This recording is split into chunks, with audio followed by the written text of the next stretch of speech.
It's a number so staggeringly large you may never have had to write it down. £2 trillion is the size of the UK's national debt. In fact, it's a little bit more than that, but the extra £4 billion barely seems worth the mention. In large part, it's the measures taken to deal with coronavirus that have suddenly pushed the debt up.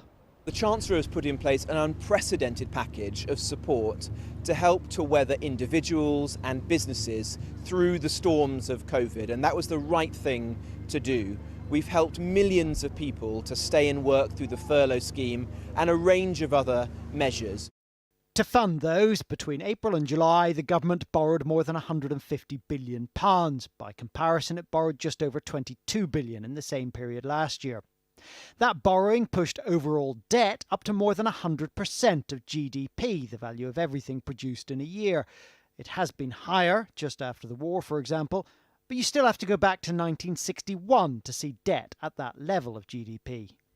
The UK has always been kind of mid-table in terms of its debt to GDP ratio. It's not been a particularly strong performer, but it's not been one of the ones with the highest levels of debt. But if you look over the very long swathe of history, if you go back to 1700, actually we've had debt to GDP ratios exceeding 100% in, getting on for sort of 40% of the time.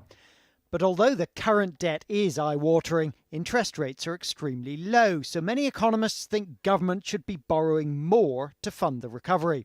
And there's no shortage of ideas. Tonight, Gordon Braun said there had to be local furloughs for deprived households. You really need measures, I think, directly to help these families out of poverty, and particularly if they're being asked to stay at home because there's a virus and cannot work. You've got to give them financial support. You can't deny them.